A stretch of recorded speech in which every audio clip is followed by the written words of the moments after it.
Ma journée idéale.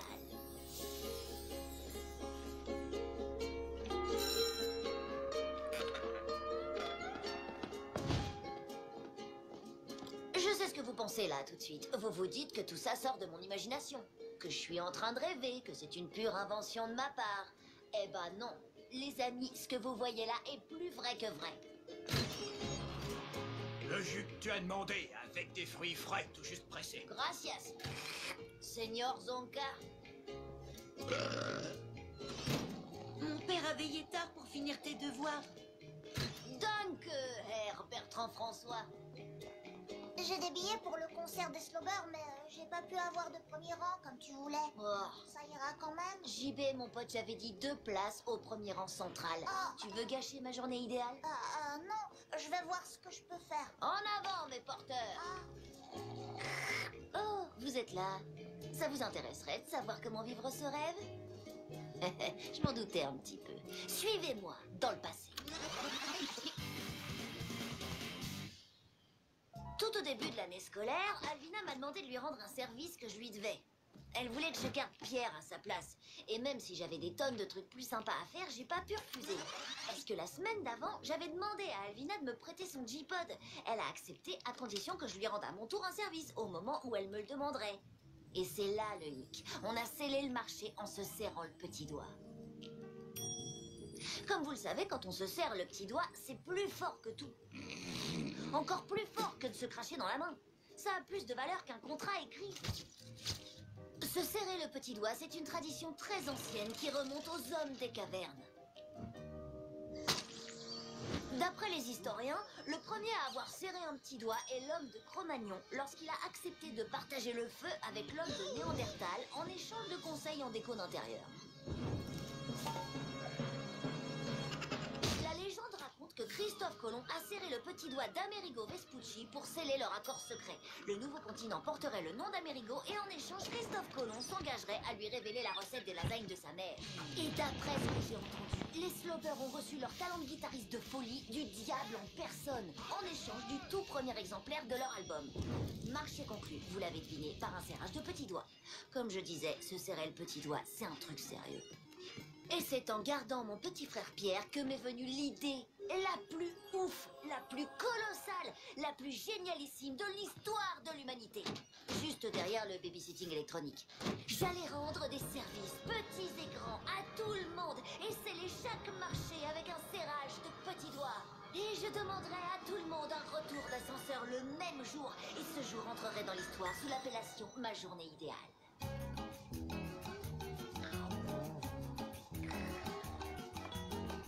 Cadeau de Gladys, mais tu peux te servir, Angelo. Ah bah merci.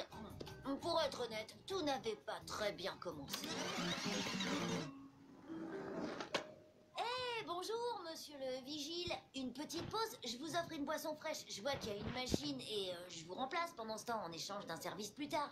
On se serre le petit doigt? Ça va pas, gamin? Une pause? La sécurité ne dort jamais. Je suis de garde 8 jours sur 7, mon petit gars. 369 jours par an. Et encore, je parle pas des dimanches. Vous voulez que je vous assure, coach Zonka? Ah oui, Angelo, c'est très gentil de ta part. Du coup, vous me devrez un service. Petit doigt? Ah, petit doigt. Attends, je vais... C'est peut-être pas une bonne idée de faire appel à un poids-plume pour m'assurer. J'ai quand même eu un petit succès auprès de papa. Pour la suivante, si tu faisais Zeus lançant un éclair depuis le ciel... J'ai quand même dû bien galérer pour récolter la promesse d'un tout petit service. Comme l'échange de services ne se passait pas aussi bien ou aussi rapidement que ce que j'avais prévu, j'ai consulté un expert. D'après mes calculs, à la vitesse à laquelle tu accumules les services rendus multipliés par le travail que ça coûte, moins la racine carrée des services dont tu aurais besoin, il te faudrait 10 ans pour avoir ta journée idéale. Moi, 10 ans? Mais c'est toute une vie. C'est pourquoi je te propose une approche plus scientifique. Traduction? Si tu veux conclure un marché à coup sûr, il faut que tu saches ce dont l'autre a vraiment envie. Oh oui, et que je puisse facilement le contenter. Trop fort, Victor. Je sais. Je suis un génie. Tu vois, c'est exactement ce que j'allais dire. T'es un génie, mon pote. Oui, continue. Mais avec plaisir. Tu veux que je t'enregistre un message sur répondeur où je le crie haut et fort? En échange d'un service plus tard? Petit doigt? D'un service plus tard?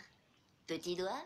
Hé, je te vois venir, Angie. Tu sais que j'aime bien qu'on dise que je suis intelligent. T'es en train d'utiliser ma méthode pour que je te rende un service comme je te l'ai suggéré. Je dis pas le contraire. Sur le message, tu pourrais m'appeler Vic le génie. C'est à partir de ce moment-là que j'ai commencé à utiliser la méthode sur mesure brevetée par Victor. Cadeaux, échange de services, cirage de bottes, tout était bon. J'ai commencé par le plus facile. Des cookies. Sans oublier les services que j'avais déjà récoltés. J'avais promis à Lola de la laisser me faire un tatouage au nez, qui a tenu plus longtemps que prévu. Waouh, tu déchires, Angelo. La prochaine fois, pas sur le visage. Hé, mon frangin, j'ai vu le faux avis positif que t'as laissé sur Miam pour la cuisine de la cantine. Trop bien, mon pote. Waouh, génial! 2 entrées pour le salon du bretzel. Papa. Yo, mucho merci pour les jetons d'arcade de jeux vidéo collector, mec. C'est incroyable tout ce que j'ai pu retrouver en aidant maman à nettoyer le garage. J'adore casser des trucs, surtout quand il y a des bonbons dedans. C'était parti et bien parti. Ça m'a pris 8 mois, mais j'avais réussi à gagner tous les services que je voulais pour ma journée idéale. Oui, enfin presque tous. Il y a eu malheureusement quelques réticences. Il n'en est pas question. Monsieur Leroux s'est révélé être un obstacle majeur. Faut dire qu'il se... Un obstacle majeur. Faut dire qu'il se méfie de moi depuis qu'il est né. Mais j'ai passé un autre marché avec Eddie pour qu'il prépare à la cantine un repas bien plein de sauce le jour de la réunion parents-prof. En échange, je lui écrivais d'autres avis positifs sur Miam, en utilisant des pseudonymes, évidemment. Oh, ma cravate préférée. C'est à croire que ce plat a été préparé spécialement pour que je m'en mette partout. Heureusement pour Monsieur Leroux, il se trouve que j'avais apporté ce jour-là une cravate de rechange à l'école. Elle venait d'un vieux costume de clown d'Halloween que j'ai aussi retrouvé en nettoyant le garage. Merci, maman. Très bien, je la prends. Et puis non, je plaisante, votre cravate de clown. Je vous faisais marcher. Manetti a été coriace en affaire. Il voulait absolument que je fasse semblant de trébucher et que je tombe à chaque fois que je le voyais. Pendant tout un mois.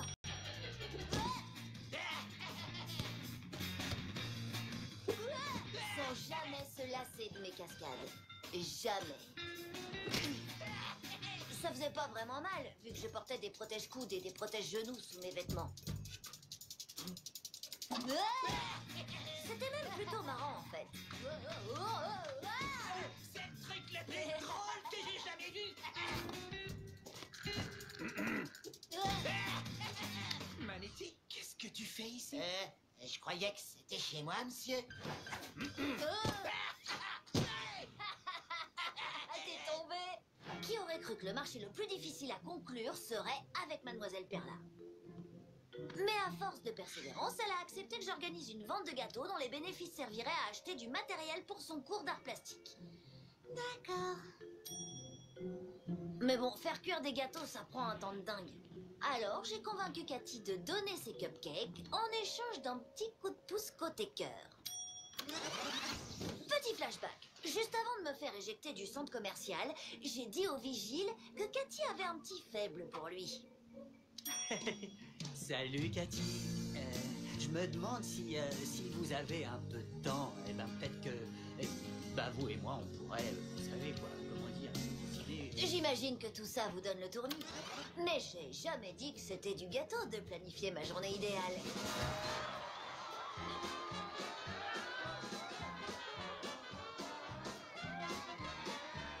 Angelo, j'ai des billets pour Slowber au premier rang comme tu me l'avais demandé. Thank you very much, JB. Tu gâcheras finalement pas ma journée idéale. Votre limousine vous attend, monsieur. Arigato, mon brave. Ne rajoute pas. Monte, qu'on en finisse vite avec cette journée, s'il te plaît.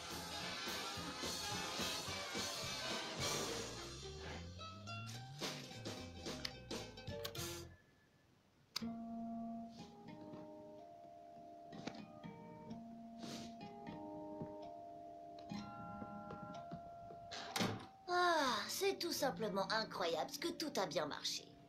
Moi, je suis complètement vidée, fatiguée de rien faire. Ah, ma journée idéale. Angelo! Fais-moi un smoothie et tout de suite. Attends, mais c'est impossible. Je suis sur le point de finir ma journée idéale. Je m'en tape ou pas? Ouais, je m'en tape. Mais tu me dois encore un service pour les devoirs que je t'ai aidé à faire il y a 3 semaines.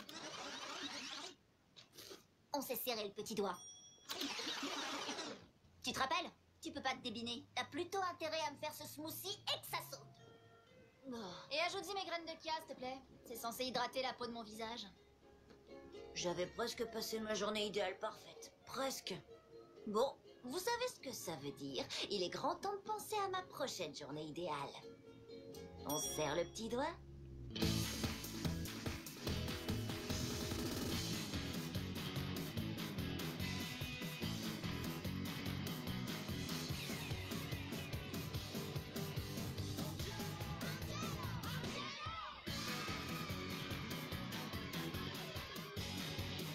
Vous avez adoré cet épisode. Angelo la débrouille, c'est la meilleure série du monde.